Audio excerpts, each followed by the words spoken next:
നമ്മുടെ നാട്ടിൽ അല്ലെങ്കിൽ എവിടെയായാലും കേരളം മൊത്തം എടുത്ത് നോക്കിക്കഴിഞ്ഞു കഴിഞ്ഞാലും അവിടെ ഉയർന്നു വരുന്ന ഏറ്റവും വലിയൊരു ക്രൈസിസ് ആണ്, അല്ലെങ്കിൽ ഏറ്റവും വലിയൊരു വെല്ലുവിളിയാണ് വേസ്റ്റ് മാനേജ്മെന്റ്, അല്ലെങ്കിൽ വേസ്റ്റ് മാലിന്യ സംസ്കരണം പ്രോപ്പർ അല്ല എന്നുള്ളത് കൊണ്ട്.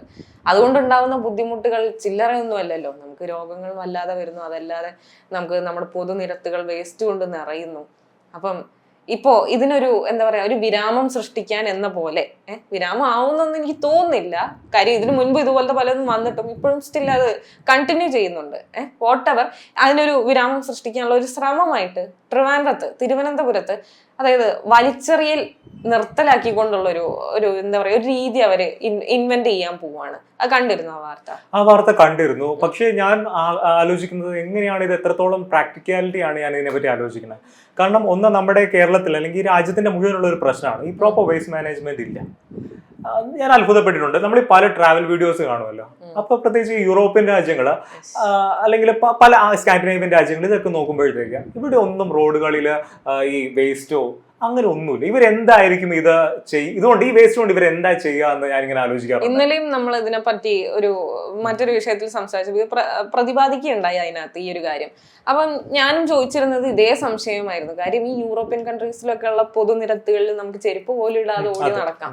അത്രയ്ക്ക് അധികം നമ്മുടെ വീടിന്റെ ഉൾവശം എങ്ങനെയാണോ അതുപോലെയാണ് അവിടെ പൊതുനിരത്തുകൾ എന്ന് പറയുന്നത്. ഇപ്പൊ നമ്മുടെ നാട്ടിൽ ഈ വേസ്റ്റ് മാനേജ്മെന്റ് പ്രോപ്പർ അല്ല. അത് എല്ലായിടത്തും അങ്ങനെയാണ്, ലോകവ്യാപകമായി ഭൂമിയിൽ എല്ലായിടത്തും അങ്ങനെയാണെങ്കിൽ നമുക്കതിൽ കുറച്ചും കൂടെ സമ്മതിച്ചു കൊടുക്കുക. കാരണം ആർക്കും അറിയില്ല അത് എന്ത് ചെയ്യണം എന്നുള്ളതെന്ന് വിചാരിക്കാം. ഇതല്ല, കുറച്ചാളുകൾക്ക് പറ്റുന്നുണ്ട്, കുറച്ചാളുകൾക്ക് പറ്റുന്നില്ല. അപ്പൊ എന്തുകൊണ്ട് ബാക്കി എല്ലാ കാര്യത്തിലും കേരളത്തെ മാതൃകയാക്കണം എന്ന് പറയുന്നിടത്ത് എന്തുകൊണ്ട് കേരളം മറ്റു രാജ്യങ്ങളെ അല്ലെ മറ്റ് സ്ഥലങ്ങളെ ഈ കാര്യത്തിൽ മാതൃകയാക്കുന്നില്ല എന്നുള്ളതാണ്. പ്രത്യേകിച്ച് ഒന്ന് നമ്മുടെ കോർപ്പറേഷനുകൾ അല്ലെങ്കിൽ സിറ്റികൾ, ഇപ്പൊ കൊച്ചിയിൽ എടുത്തു കഴിഞ്ഞാൽ ഇവിടെ ബ്രഹ്മപുരത്ത് തീപിടുത്തം ഉണ്ടായ ഇത് നമ്മളെല്ലാം അറിഞ്ഞത്. ഇവിടെ വലിയ പ്രശ്നങ്ങൾ ഉണ്ടായതാണ് ബ്രഹ്മപുരത്തെ തീപിടുത്തം. ഈ തിരുവനന്തപുരത്താണെങ്കിൽ ഈ വെളുപ്പിൽശാല പ്രശ്നം ഭയങ്കര ഫേമസ് ആയിരുന്നു അത് ഒരു കാലഘട്ടത്തിൽ. ഈ പ്രശ്നം എന്ന് വെച്ചാൽ ഇവർക്ക് പ്രോപ്പർ ആയിട്ടുള്ള എന്ത് ചെയ്യണമെന്ന് അറിഞ്ഞുകൂടാ. ഒന്ന്, വേസ്റ്റ് വലിയ രീതിയിൽ പ്രൊഡ്യൂസ് ചെയ്യപ്പെടുന്നുണ്ട്. ഇപ്പൊ പ്ലാസ്റ്റിക് വേസ്റ്റ് ആണല്ലോ ഏറ്റവും വലിയ പ്രശ്നം. ഇപ്പൊ പലപ്പോഴായിട്ട് ഇവര് പറയാറുണ്ട് ഇത്ര മൈക്രോൺസിന് താഴത്തുള്ള പ്ലാസ്റ്റിക് ഉപയോഗിക്കാൻ പാടില്ല, അല്ലെങ്കിൽ ഇതിൽ മുകളിൽ മാത്രമേ ഒരു കട്ടിയിൽ ഒരു റീയൂസ് ചെയ്യാൻ പറ്റിയ പ്ലാസ്റ്റിക് മാത്രമേ ഉപയോഗിക്കാൻ പറ്റുള്ളൂ എന്നൊക്കെ ഇവർ പറയുന്നുണ്ട്. പക്ഷേ ഇത് പ്രോപ്പർലി എൻഫോഴ്സ് ആവണില്ല എന്നാണ് ഏറ്റവും വലിയ യാഥാർത്ഥ്യം. ഇപ്പോൾ നമ്മൾ മീൻ മേടിക്കുന്ന കൂട് പോലും അത് നമ്മുടെ സമൂഹത്തിന് അല്ലെങ്കിൽ നമ്മുടെ എൻവയോൺമെന്റിന് വളരെ മോശമായിട്ടുള്ള കാര്യമാണ്. ഈ ഗ്രാമങ്ങളിൽ അല്ലെങ്കിൽ സ്ഥലമൊക്കെ ഉള്ളിടത്താണെങ്കിൽ ഇത് എന്തെങ്കിലും ചെയ്യാം, കത്തിക്കുമെങ്കിലും ചെയ്യാം. കത്തിക്കാൻ പാടില്ലാത്തതാണ്. അപ്പോഴും ഇപ്പൊ ഹരിത കർമ്മസേന അവരെ ഇപ്പോൾ നമ്മുടെ വീടുകളിലൊക്കെ വന്ന് 50 രൂപ അവർ കളക്ട് ചെയ്തിട്ട് ഈ വേസ്റ്റ് പ്ലാസ്റ്റിക് എല്ലാം അവർ കളക്ട് ചെയ്തുകൊണ്ട് പോകും. പക്ഷേ ഈ പ്രശ്നം വെച്ചാൽ ഇത് എന്താണ് ചെയ്യുന്നത്? പലപ്പോഴും വാർത്ത കണ്ടുകൊണ്ട് ഇത് ഏതെങ്കിലും ഒരു സ്ഥലത്ത് ഇത് കെട്ടിക്കിടക്കുന്നു, അങ്ങനെ പലപ്പോഴും റിപ്പോർട്ടുകൾ കണ്ടിട്ടുണ്ട്. അപ്പോൾ ഇതിന്റെ ബേസിക് പ്രശ്നം വെച്ചാൽ ഇവർ പ്രോപ്പർലി ഈ സ്റ്റേറ്റ് ഗവൺമെന്റ് ആണെങ്കിലും ഈ മുനിസിപ്പാലിറ്റികൾക്കാണെങ്കിലും ഇത് എന്ത് ചെയ്യുമെന്ന് യാതൊരു ഐഡിയ ഇല്ല. ഇത് ചെയ്യാൻ പറ്റണത് ഈ സോർട്ടിങ് ചെയ്യാന്നൊക്കെയുള്ളതാണ്. അതിന് ഒരുപാട് വർക്ക് ഫോഴ്സ് വേണം.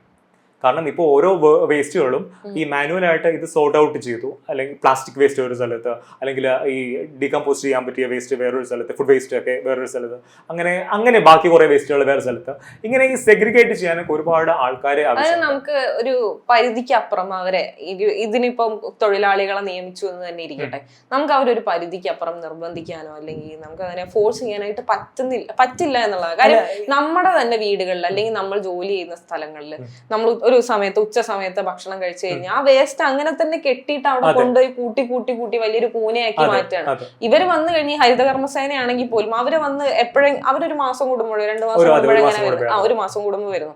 ആ സമയം കൊണ്ട് ഇത് ഭക്ഷണ സാധനങ്ങളാണ്, അതിൽ പുഴുവായിരിക്കും. അവർക്ക് അത് എടുത്തു കൊണ്ടുപോകാൻ എത്രമാത്രം ബുദ്ധിമുട്ടുണ്ടാവും. നമ്മളും കൂടെ അല്ലെങ്കിൽ ആളുകൾ കൂടി അതിനകത്ത് സഹകരണം കാണിച്ചിട്ടുണ്ടെങ്കിൽ നോർമലി അങ്ങനെയാണ് പറയാറുള്ളത്. ഒന്ന്, ബയോഡിഗ്രേഡബിൾ ആയിട്ടുള്ള സബ്സ്റ്റൻസ് ഒരു സൈഡിൽ വെക്കുക, അല്ലെങ്കിൽ ബാക്കി പ്ലാസ്റ്റിക് അല്ലെങ്കിൽ ഡിഗ്രേഡബിൾ ആയിട്ടുള്ള സാധനം വേറൊരു സ്ഥലത്ത് വെക്കുക, ഇങ്ങനെയാണ് പൊതുവെ പറയാറുള്ളത്. പക്ഷെ നമ്മുടെ നാട്ടിൽ പ്രശ്നം വെച്ചാൽ നമ്മൾ എപ്പോഴും പറയണത് എന്താ, നമ്മുടെ സ്റ്റേറ്റ് ഗവൺമെന്റ് എല്ലാം ചെയ്യുക, നമ്മൾ പൈസ കൊടുക്കണം, ഞാൻ 50 രൂപ കൊടുക്കുന്നുണ്ടെങ്കിൽ അവർ ചെയ്യട്ടെ എന്നുള്ള രീതിയാണ് പൊതുവെ പറയാറുള്ളത്.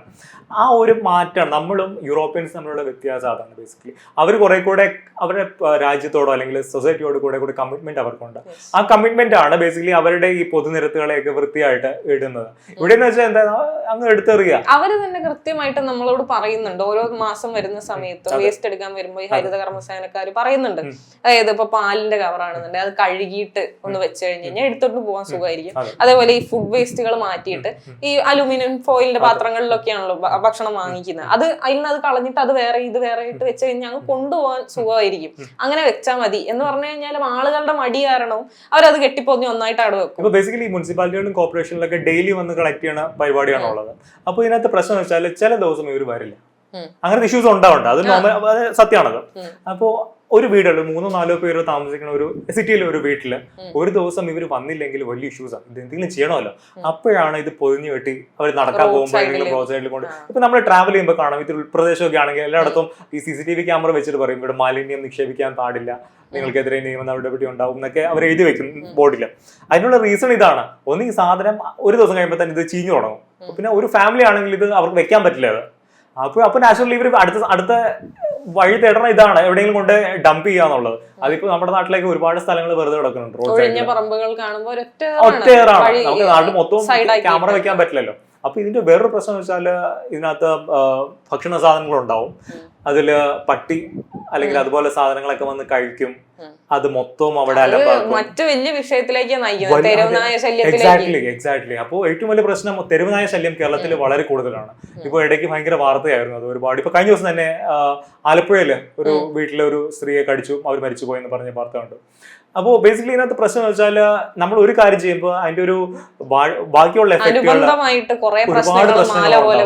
അതെ, പിന്നെ പ്രത്യേകിച്ച് ഈ പ്ലാസ്റ്റിക് നമുക്ക് മണ്ണിൽ ഡീകമ്പോസ്ഡ് ആവില്ലല്ലോ. അപ്പൊ നാച്ചുറലി അത് അവിടെ കിടക്കും. അത് ഇങ്ങനെ കിടന്ന് ഇത് ഏതെങ്കിലും ജലാശയത്തിൽ പോകും, അവിടെ മാലിന്യം കൊണ്ട് നിറയും, അത് നാച്ചുറലി പോയി കടലിൽ പോകും, കടലിൽ പ്രശ്നം. അപ്പോൾ ബേസിക്കലി പ്ലാസ്റ്റിക് എന്ന് പറഞ്ഞാൽ അത് ബേസിക്കലി ഭയങ്കര ഡെഡ്ലി ആണ്. നമുക്ക് ഏറ്റവും യൂസ്ഫുൾ ആയിട്ടുള്ള ഒരു സാധനമാണ് പ്ലാസ്റ്റിക്. അതുപോലെ തന്നെ വളരെ ഡെഡ്ലി ആയിട്ടുള്ള ഒരു സാധനം. അതിനെയൊക്കെ നിയന്ത്രിക്കാൻ വേണ്ടി ചില എന്താ പറയാ ഇടയ്ക്ക് പൊട്ടിമുളയ്ക്കുന്ന കൂണുകൾ പോലെ എന്ന് പറയുന്ന പോലെ ഇടയ്ക്കിടയ്ക്ക് അതിനെ നിയന്ത്രിക്കാൻ വേണ്ടി ഓരോ മാർഗങ്ങൾ പുറപ്പെടുവിക്കും. അതായത് ഉൾഗ്രാമങ്ങളിലൊക്കെയാണ് ഈ മീൻ വാങ്ങാൻ പോവുകയാണെങ്കിൽ അത് ഇലയിൽ പൊതിഞ്ഞ് വാങ്ങിക്കുന്ന ആളുകളെയും അത് കൊടുക്കുന്ന ആളുകളെയൊക്കെ നമ്മൾ കണ്ടിട്ടുണ്ട്. അതേപോലെ പാല് വാങ്ങാനായിട്ട് ചില്ലിന്റെ കുപ്പിയായിട്ട് പോയിട്ട് അതിൽ വാങ്ങിയിട്ട് വരിക, അത് കണ്ടിട്ടുണ്ട്. അതല്ലാതെ ഈ സാധനങ്ങൾ ഒരുപാട് സാധനം വാങ്ങിക്കുമ്പോൾ നമുക്ക് എല്ലാം കൂടെ കൈ പിടിച്ചു വരാൻ പറ്റില്ല. അപ്പൊ പേപ്പർ ബാഗ്സ്, നമ്മൾ ഇൻസ്റ്റാമാർട്ടിലൊക്കെ സാധനങ്ങൾ വാങ്ങിയ പേപ്പർ ബാഗ്സിലൊക്കെ ഇട്ടാ. അപ്പം അതൊക്കെ ഒരു പരിധി വരെ നല്ലതാണ് ആക്ച്വലി. പക്ഷെ അത് എത്രത്തോളം അത് പ്രാക്ടിക്കാലിറ്റി അല്ലെങ്കിൽ ആളുകൾ അതിനെ എത്രത്തോളം തുടർന്ന് കൊണ്ടുപോകുന്നു, കാരണം ഒന്ന് പ്ലാസ്റ്റിക് ആണ് ഏറ്റവും കൺവീനിയന്റ് ആൾക്കാർക്ക്. ഇപ്പൊ പേപ്പർ ബാഗ് ആണെങ്കിൽ ഒരു പരിധി കഴിയുമ്പോഴത്തേക്ക് അതും കീറി പോകും. പിന്നെ കാരണം അത് എക്സ്പെൻസീവ് ആണല്ലോ. പേപ്പർ ബാഗ്സ് നാച്ചുറലി നമ്മൾ കടയിൽ നിന്നൊക്കെ തുണി മേടിക്കുമ്പോൾ ഒരു ബാഗ് മേടിക്കുമ്പോൾ നാച്ചുറലി 10-15 രൂപ അവർ മേടിക്കാറുണ്ട്. അപ്പൊ ഒന്ന് പ്ലാസ്റ്റിക് ആണെങ്കിൽ അങ്ങനെ നിന്നോളൂ. അത് അതുകൊണ്ടാണല്ലോ നാച്ചുറലി അതെ മഴ പെയ്യുവാണെങ്കിൽ വേണമെങ്കിൽ തലയിലും എടുത്ത് വെക്കാം നനയാതെ. അപ്പോ അതുകൊണ്ടാണ് ആൾക്കാർ ചൂട് കൂട്ടി വേണമെങ്കിൽ നമ്മുടെ ബാഗിലും ഇടാം. അപ്പൊ നാച്ചുറലി അതൊക്കെ കൊണ്ടാണല്ലോ ആൾക്കാർ കൂടുതൽ പ്ലാസ്റ്റിക്കിനെ പ്രിഫർ ചെയ്യുന്നത്. ഒന്ന്, നമ്മുടെ നാട്ടിൽ ഒരുപാട് നിയമങ്ങളുണ്ട്, ഇത് പ്രോപ്പർലി ആൾക്കാരിലേക്ക് എത്തണില്ല. നാച്ചുറലി ഇതിന്റെ ബെനിഫിറ്റുകൾ എന്താണെന്നോ അല്ലെങ്കിൽ ഈ എന്തുകൊണ്ടാണ് പ്ലാസ്റ്റിക്കിനോട് ഇത്രത്തോളം നമ്മളെന്തുകൊണ്ട് മാറി നിൽക്കണമെന്നോ ഒന്നും ജനങ്ങൾക്ക് ഇതിനെപ്പറ്റി വലിയ ബോധേഡല്ല ആൾക്കാർ. ഒന്ന് പ്രത്യേകിച്ച് ഏറ്റവും വലിയ ക്രൈസിസ് പറയുന്നത് ടൗൺസിലും സിറ്റീസിലുമാണ്. അവിടെയാണ് ഈ ആൾക്കാർക്ക് ഏറ്റവും വലിയ പ്രശ്നം. ഈ മാലിന്യം എന്ത് ചെയ്യുന്ന ഏറ്റവും വലിയ പ്രശ്നം ഇതാണ്.